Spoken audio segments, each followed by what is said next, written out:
Welcome back. All right, so we were trying to write some, well, before we took our break, we wrote our read string, and that seems to do what it's supposed to. Probably a more appropriate name would be read buffer, right? Because it's technically not reading in a string, so we don't have the $sign deal. And then we're trying to call our write string here, and our write string is using our system call 9. Passing at the offset of our buffer, and then this guy tries to read starting at that offset until it hits a $sign, right? But it doesn't find one. All right, so what are some approaches we can use to fix this? You can be absolutely stupid, and after the duplicate, you can add a comma and a string, or the character symbol with a $sign. So it finds it immediately. So It's not pretty. So I get it. So you mean this? You're the wrong one. Yeah, I get it.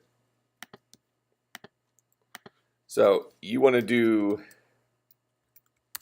that? Yeah. So you're forcing a $sign at the end, Yeah. but that actually won't necessarily fix it. No, I won't, because you still have 2 bytes to begin with. Not just that, but also if you read in multiple things, we're going to get different length strings. So yeah, that's probably It's just it's a stupid, bad solution. We'll call that a bad solution. It's the 3-second solution. All right. So what else? What other approach? What approach should we use up here? I changed that last 6 to a 7, and then instead of duplicating a question mark, I duplicated $signs. Okay. So then we're writing over $signs, and then we're always reserving one last space for a $sign at the end, which is essentially the same as forcing a $sign at the end. So how would it work though then if I called this guy, if I read the string multiple times? I read 3 different strings then that was 3 different lengths. How do your $signs get reset?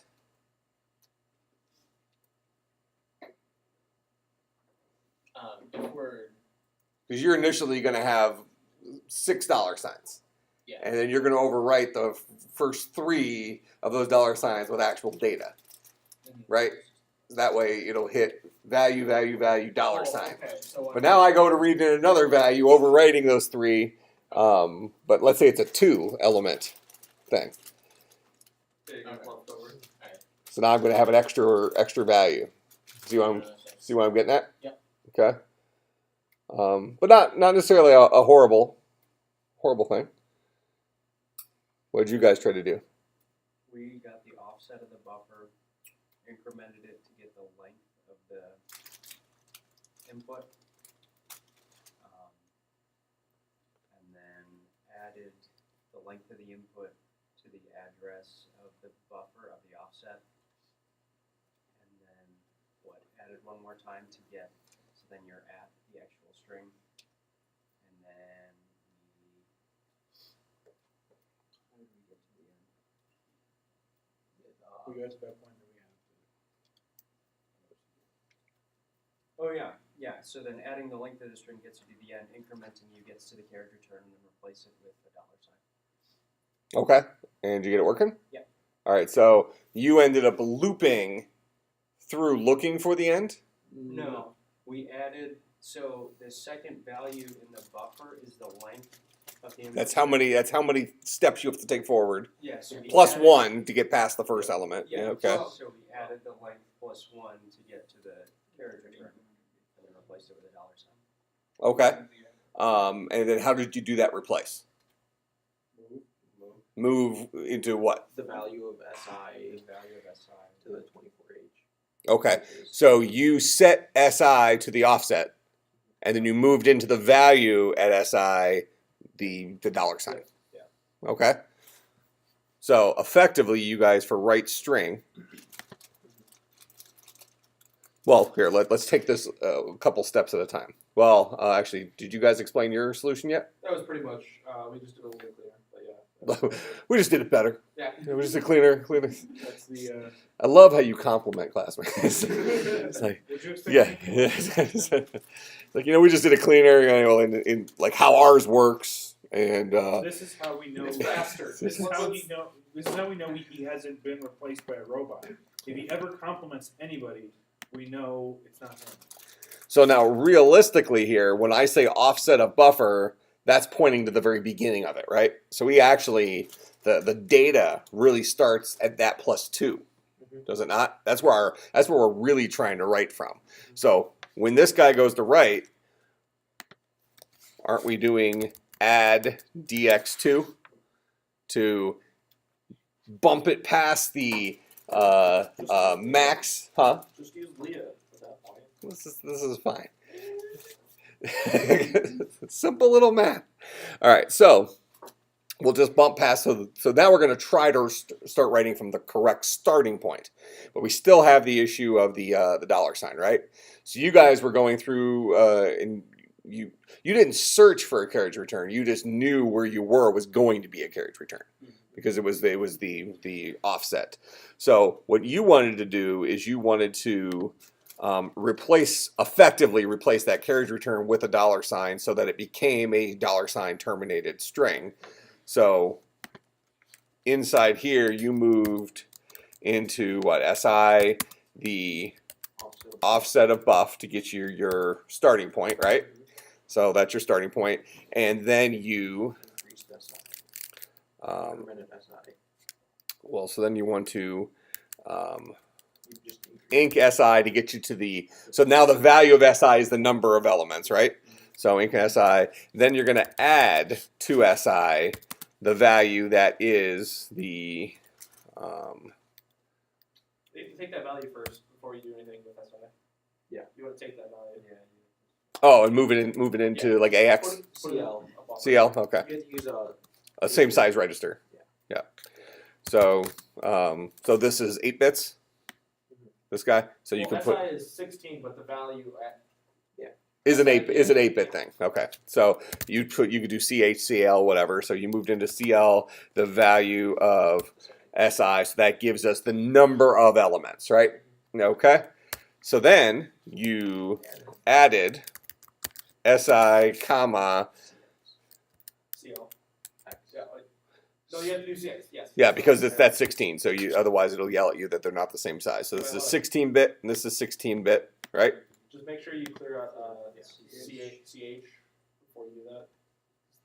So move CA to CA or CH. Because if you have any lingering data, you might have something in CH, and then if you're adding CX, yeah, that would be before you do the X or the duplicates. All right, so this zeroes out CX. Then we'll move into CL, the value of SI after we incremented one. So CL here will equal, well, really CX equals the number of elements that were last read in, right?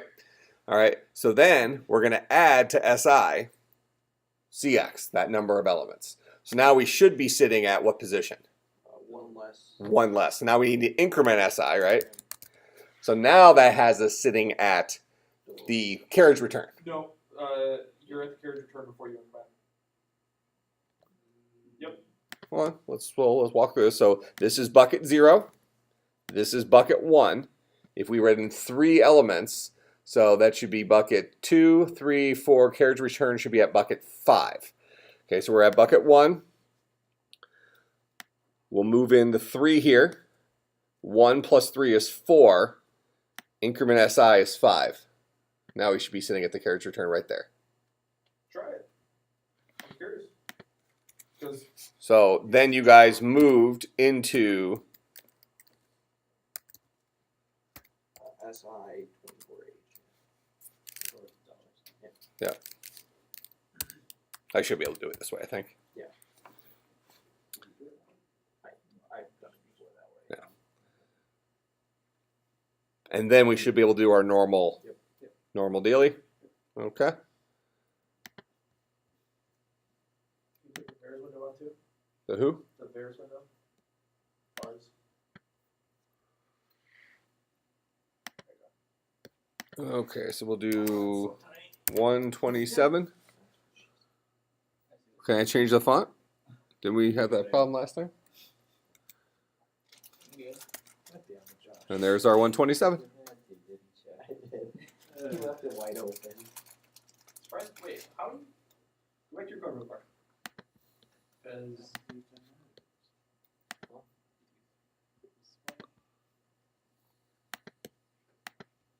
We said it. Oh, We yeah, actually yeah, did yeah, it. no, we did it here. So yours was broken No, ours was right, we just did it a different way, in a worse way. better way.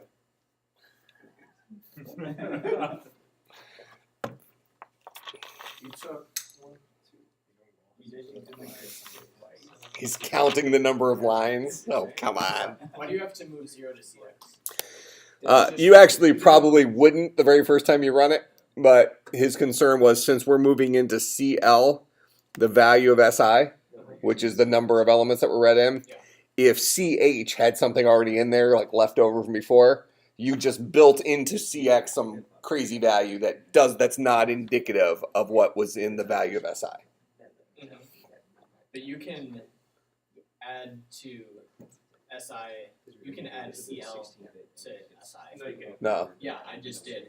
Well, here's the SI is a 16-bit general purpose register. I know, I did it. Like, it ran. So you did add SI CL Yeah, like that. run that. No. Operands do not match 16-bit and 8-bit registers. I would did it. Maybe it didn't. What? It ran. So realistically speaking, this is more covering our butt. Just making sure CX starts as a flat value and we don't have anything special inside of CH. It's hair checking.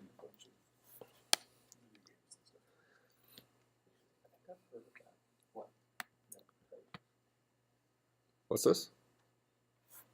We're talking about programming days. At the bar. Programming. Days at the bar. Does that exist? Oh, there was a I mentioned it too. there was a really weird Tinder date happening at the bar when we were there. Yeah, Tim mentioned something about that. It was the Maybe that's a story for our next break. cringiest thing. All right. So does this kind of make sense? So now we've read in we've read into a buffer, converted that buffer to a string, completely walking memory, which should have been fun, right? Fun to manipulate memory. We were living arrays. Oh, the homework we had. Okay, this is what we're doing. Okay, so now we have our string, and our string is stored inside of buff. Okay. Well, now what if I want to convert that string to a number so I can do math with it? So that's our next step. So 38. well, stored inside of buff. 10. Stored inside of buff right now is a string 123 or something like that. So that's the character 1 followed by the character 2 followed by the character 3. I now need that guy to become the number 123. So that if I were to add 1 to it, it would become a 124. That make sense? So how do I convert a string? How do I take something like this and turn it into something like that? Do you want full-blown solutions, or you just want steps to get? Just give me the high level. I You take the have a length. feeling we're going to be writing it here. You take the length of how many numbers there or characters there are. So at that point, you're gonna have to first convert from ASCII to a number. So you're gonna have to divide. You're gonna have to minus 30 on each of the numbers, so that you get from. Don't you already know the length? What?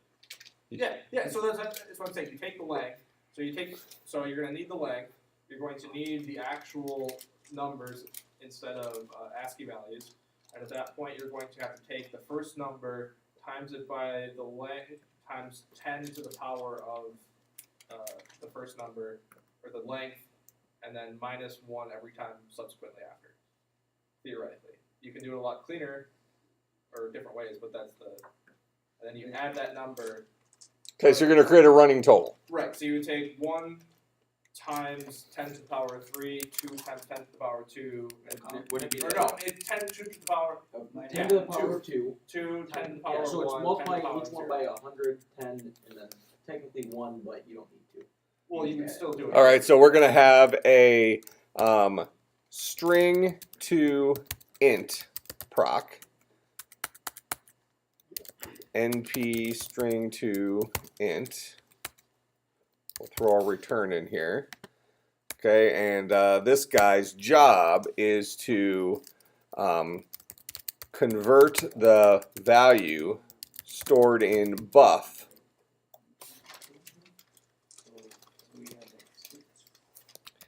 into its int equivalent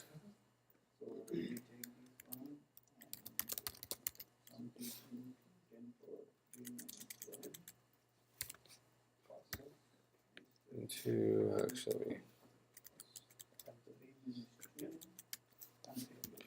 into its int equivalent and store the result in a new variable named answer.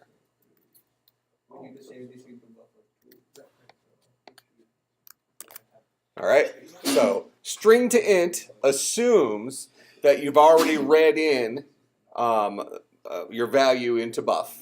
You've then converted that value. Actually, it doesn't even need, depending on how you write it, it doesn't need to have been converted to a string. But you already read it into buff, and now you're going to turn that buff into the number. So effectively what you'll have is something that looks like this. Buff maybe starts off as something like 127, and that guy will turn into answer is equal to 127, like that. Make sense? All right, so we're writing a conversion routine now that will convert from a string stored in buff, or an array of characters stored in buff, following our buffer thing, and convert it into this number. All right, make sense? All right, so same groups. If you want, go and take a 5-minute break or something like that. Stretch your legs. I think we've been sitting here about an hour. That is not like Huh?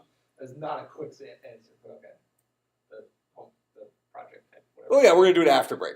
Okay. Yeah, I was saying go and take a quick break or Oh, something. imagine, well, you said same group, so I thought you were gonna be like, go do this. No, same groups. We're gonna keep the same groups as we've already been using. So go take a break, come back, and this is the next project. And I'm actually gonna just pause the recording. That way we don't have like a 15-minute recording sitting there for us to come back and fill in this answer. All right? Kicking? We're kicking. All right. So we are looking at string to int. And so this guy is going to convert a value stored inside of our buff. So after we read it in, it's going to be whatever, 2 or 3, 4 characters long. We know how many characters long it is because that's stored in bucket 1 of buff, right? We don't actually have to convert this guy into a string because we're trying to convert this guy into an int. So we want to take that value and convert it into its int equivalent and store the result in a new variable named answer. So right off the bat, we might come up here and create our answer. And I'll make that guy a DB good enough. So because we're doing byte size, right? So that should be big enough. And we can even initialize that guy to 0 if we want, but whatever. That's good enough. All right, so we have our answer that's going to be a data byte, and we ultimately want to load it in there. So what approach could we take here? So when we come here, we know that buff currently has our value in it. So buff might look like, going here. So if this looks like buff would actually look like this. It would look like, what do we have? We have a 5, or do we made a 6, right? So we have a 6, then we have a 3, then we have a 1, 2, 3, and then stuff, whatever comes after that, because we'll have the carriage return in there or whatever. But really, that's what we're looking at in terms of what we're interested in for this example, right? Okay, so the 6 and the 3, well, the 6 is meaningless to us. The 3 is meaningful because it tells us how far we need to walk through memory until we're sitting at the last bucket, right? Now, when I'm at this position, what place am I in? This is the 1's place. So 123 is actually, this is 3 times 1 plus 2 times 10 plus 1 times 100, right? So we effectively have a value that keeps scaling by a factor of 10. So we started this value off at 1, then it becomes 10, then it becomes 100, so we keep multiplying it by 10 each time through. So we need to move to this memory position right here. Why wouldn't you start from the first one? You could start from the first one, but I think this will work easier. I mean, either way will function. Yeah, because you're going to ultimately loop through it. But this allows you to start with a base number. The only reason you can start from the left in this case is because you know worst case scenario. You can calculate how many digits there actually are based on this value here. Okay, yeah. Where this would be more of a more generic solution if we just go to the very end of the number. This is the ones, this is the time 10, times 10, times 10, times 10. Now you can handle any size value. All right, so we're going to have our answer start off as 0, something like that. We're going to have the ability, remember that this guy right here is the char 3. So we need to convert a character into its integer equivalent. Okay, and how do we do that? Subtract 30 hex. 30 hex, okay. So let's create a little function in here. I want to make one that char to int.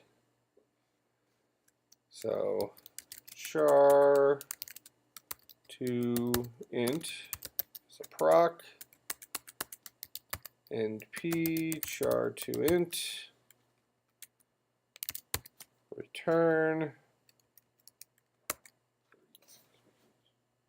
So we want to, char to int needs to have a char stored somewhere, so we need to decide where we're going to store that char. So we could use a couple of variables for this if we just want to keep things relatively clean, or we can use some registers if we want, but I kind of like variables. It's just more of a, better for, I think, teaching clarity. So let's call this guy char to convert. This guy will be a data byte. And then we'll say int version of char, which will also be a data byte. Make sense? So what you want to do here is you want to subtract 30 from char to convert. So we have sub char to convert 30. And then we want to move. You need to start with the 0 if you're doing hex with No, you don't. justification. You're fine. That's fine. How about that? No. That looks cooler. Either Subtract one. 48. This looks legit. We decide this is cooler. Yeah.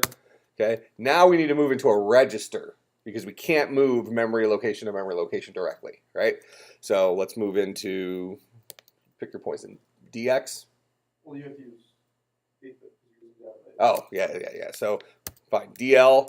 We'll move into DL char to convert. And then we'll move into int version of char, the value DL. All right, so when this guy is done, it has turned char to convert into its int version inside of our variable called int version of char. Good enough? Okay.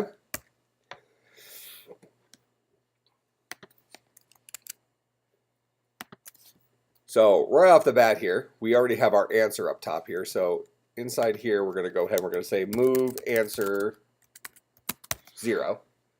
So we'll go ahead and zero out answer because we want to use that guy to accumulate our solution, right? Okay. Then we want to start walking through our values, walking through our string from backwards to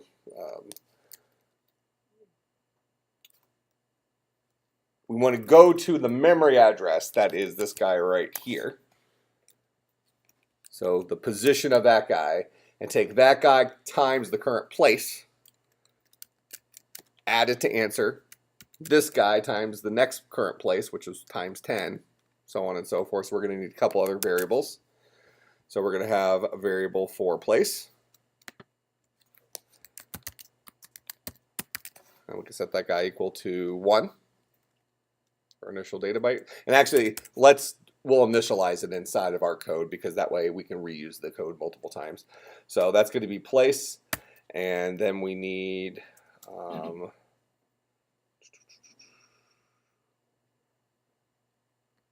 a position.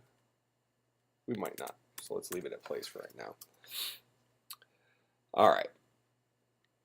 So first thing we need to do is we need to position ourselves after we initialize answer.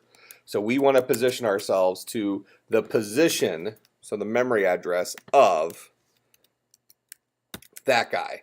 So that is base address plus 1, get the value of that guy plus that guy onto that thing plus 1.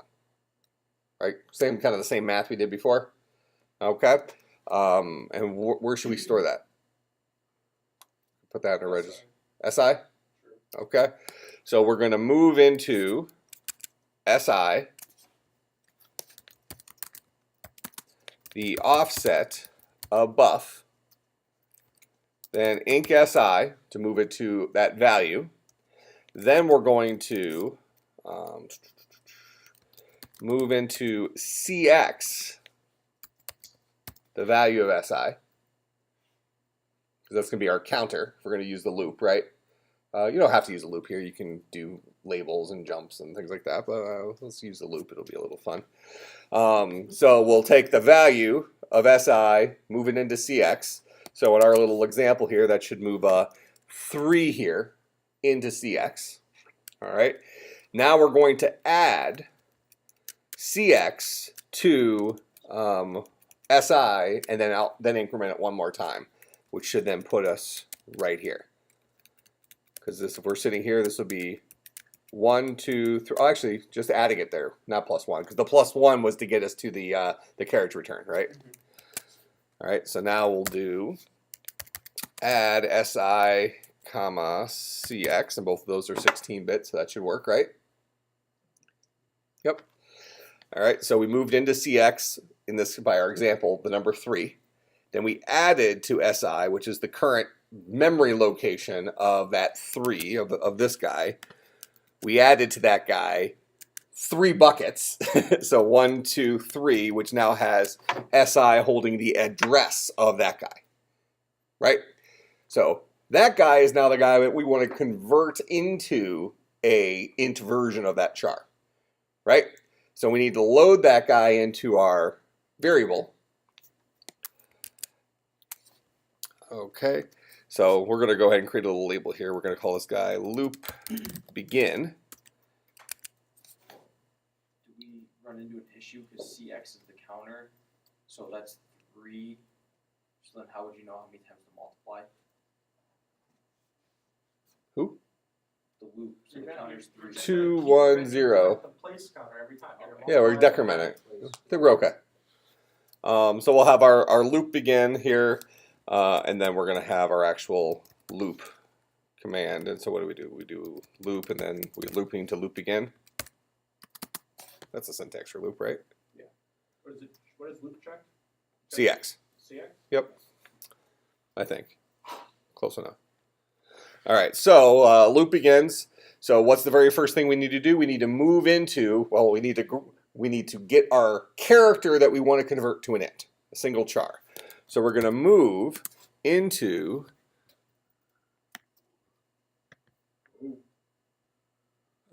char to convert. I'm lost. Where am I?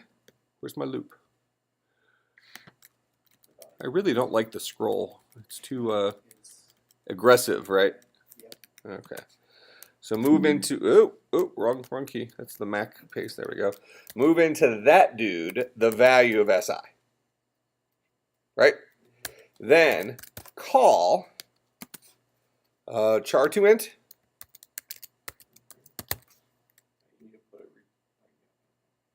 We're good. Right? So I'll call char to int. So after my call to char to int, which does return, my answer should be inside of int version of char, right? And I want to take that and multiply it by the current value of place. And we forgot to, so we're going to move into place the value 1. All right, so now, so place is 1. We now have our answer, so we're going to say, I want to move into AL chart conversion. well, And what's it multiply got? by- So int version of char is our int. We want to multiply that by our place. But we need to first move, we need to have a temporary variable for doing this, or we can use a register. We can use this register. So let's move it into bx. Are you missing an increment of SI between? Nope, You didn't. Oh, it's fine. I think I'm good. Sure. I never write errors in my code, so it's probably fine, I'm sure. Except the one you gave us for 325 definitely did not run. Which one? Whatever the temp or the homework for your template for the homework last time. I I didn't thought that use was it. for but- this class, but no. no, Oh, I think everything runs somewhere. You just Change a couple things. All right, so we're going to move into BL because it's an 8-bit value, right? We'll move into BL, the current value of int version of char. Then we'll do a multiply of BL. That's not how that works. You have to move it into AL. So you have to move. Oh, multiply only works on AL. Yeah. Okay, gotcha. So we can do that. But it works on AX. Well, Well, it'll work on AX for 16-bit multiplication or AL for Multiply only works on 8-bit. You can only multiply an 8-bit number. It'll Yeah, because only if you pull- multiply a 6. oh, it'll have overflow. Yeah. So now we'll mul AL and it's just whatever you're gonna multiply. it by. oh, because it's already in L. So we'll multiply. Where's my value? Place. Oh, place is the okay. So multiply by place. The result is now stored in AL. AX, So- but yes. Because the result of the multiply is 16 bits. Gotcha. Or up to 16 bits. So now we'll add to. This is where things get a little weird. You had to answer AL. Yeah, but AX is not. You can take AL if you're just gonna cheat. Well, If you're gonna use a 255 limit, you can cheat with AL. we got I this. would just do that too.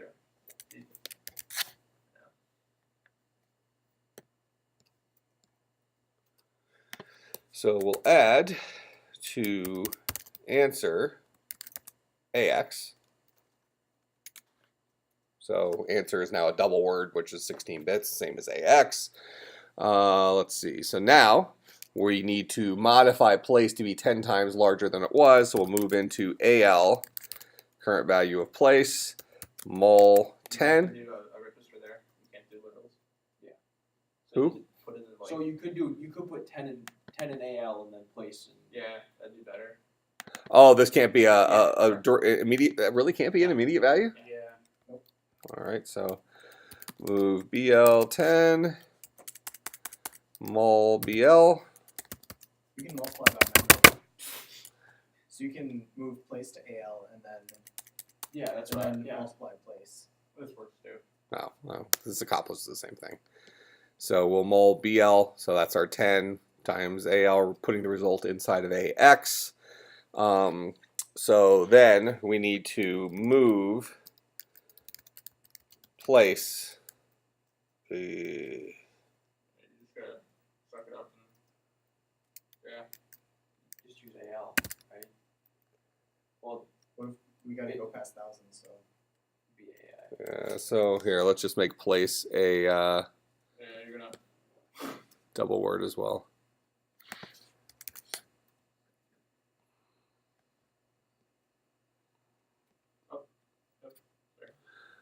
All right, so move into place AX. Yeah, so you're gonna need to fix every place that you place though. Like that AL is not bad. So that should be AX. This is going to be, oh yeah. Fine. That's fine. Oh, because it's only the low end of it. Yeah. But really, to be careful, we probably should move AX0 before that. Then move into AL, the int version of the char. So we're on the low end. Then multiply the current value of AX by place. Then, Move place. oh, actually, hold on. This won't work either. So AL is low. Can we multiply? Place is now a 16-bit. Can you multiply? That's fine. Yeah. Yeah, you can multiply. Yeah. Well, actually, Because this is a that's a 16. good question. This is a That's a 16-bit good value question. now. Oh, whoa. No. Can't. It'll be an overflow. Yeah. So this has to be a. So then you could cheat and do double.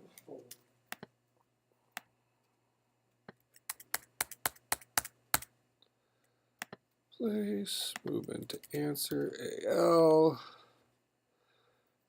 move into AL place, move into BL10, multiply, actually right before this we should move AX0 just to protect that multiplication, right? Same thing up here, likely unnecessary, but just in case. So we'll zero out at AX, move into the low end of AX, the int version of the char, do our multiplication with place, add the answer to our running total, zero out AX, multiply place by 10, storing the result back into place. That's what that crap does. It needs to be AL. Who? Yeah, that needs to be AL. Just place. Oh, because now we're back to the 6. Yeah. They're back to the 8-bit. So now you're stuck with the fact that you can only use 255 as the max because you can't. Right. If you go to the force plate. But Well, we could make this work if we just converted everything over to our 16-bit values. Yeah. We just did everything as DW. So this is more just for the sake that we're running low on time. All right, so move into place AL. So now place is 10, right? So it's went from 1 to 10. The next time will be 100, so on and so forth. So now we will when we loop CX, which was 3, will now become 2. So it automatically decrement CX. That's what loop does. So loop kicks CX down. So we'll loop back up. We'll loop back up as long as CX is not 0. Is decrement SI then too? we do. So SI needs to be, that way we walk. So what we just did there is this piece. We went from here to here, walking backwards towards the front of the string. All right, so is CX 0? No, it's 2. Spin back up, do all that stuff again. CX becomes 1. Spin back up, do all that stuff again. CX is now 0. We're done. So our answer should be inside of answer. Okay, there we go. And then we have answer is a number. Do we have a printing number guy? No, but you can just use the bars window to make sure. Okay, fine. So it kind of would defeat the entire purpose of what we just. Now we have the return there. Let's Uh-oh. see. Oh, you need a zeros or You need question marks. You question need question marks. marks. Oh, for default values.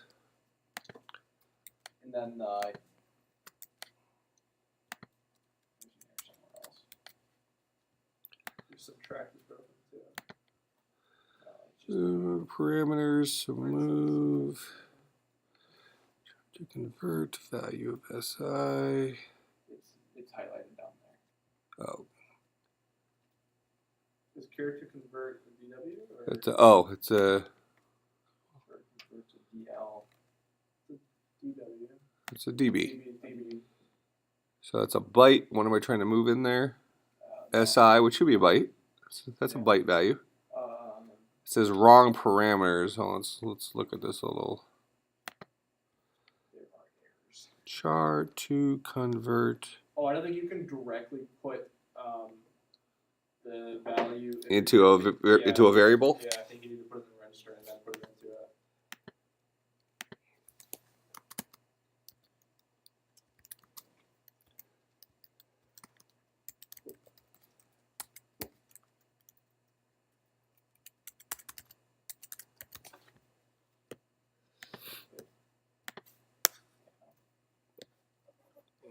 Okay, so now we need to.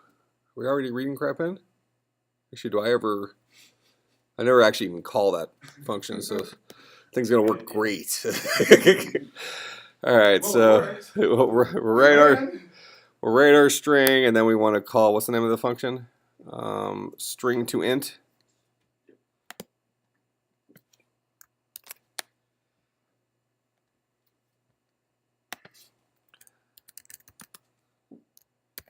String to int, and we don't need to call our write string for this. We'll read it, and then we don't need to convert it into a string. Okay. Let's run 113. Press enter. That looks like an infinite loop. Row. We get CX. Go, baby, go. Where Oh, is did you it? put something else in CH? Something? How did something get? I think something got goofed in CH. That's a reasonable question. Did I do something with C? There's my initial counter.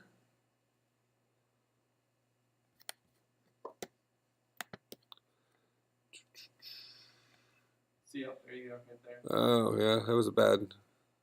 Okay. Ooh, was that the right? No, that's right string. That's not the. Okay. Here's my loop begins. Oh. SI, change that to CL. Well, no, you don't want to. No. The value of SI needs to be CL, and then it's going to use CX. Because if you do CX, this is what I ran into. So if you did, Oh yeah. Oh, this guy. It's gonna It build puts up. it puts it in the high. Yeah. no, well, No, it puts. It'll take this. It'll take 6. So if you try and find the value of CX, whatever register it tries to put it in, it'll try to find that many bytes to put it in. Yeah. So if you try to put it in an 8-byte register, it'll take only 8 bytes. If you try to put it in a 16, Yeah. it'll take 16. He's right. The first time. Okay. Then where's the vars? 71 each. Is that 113? Well, do you know what you can do, which is pretty cool? Click on answer. What is? Click on the answer. Oh, here I could show it as. You gotta click on it first. Oh, okay. I gotta click on this guy. And then click on unsigned. Cool. All right. So we'll call this guy a reasonable facsimile of the thing. It's probably it's actually not really perfect, but I think with not too much more work, we can just put it into a bunch of DWs and have it working. I think the issue with that is that you have to figure out a way to multiply DWs then. Yeah, you can. You can multiply DWs in, what is it? Is it AX, DX? You use two 16-bit registers. Do you use a different multiplier? You do, yeah. Here, let me. Yeah, So that would it's IMUL. I thought that was just a signed version. Yeah, there's the IMUL.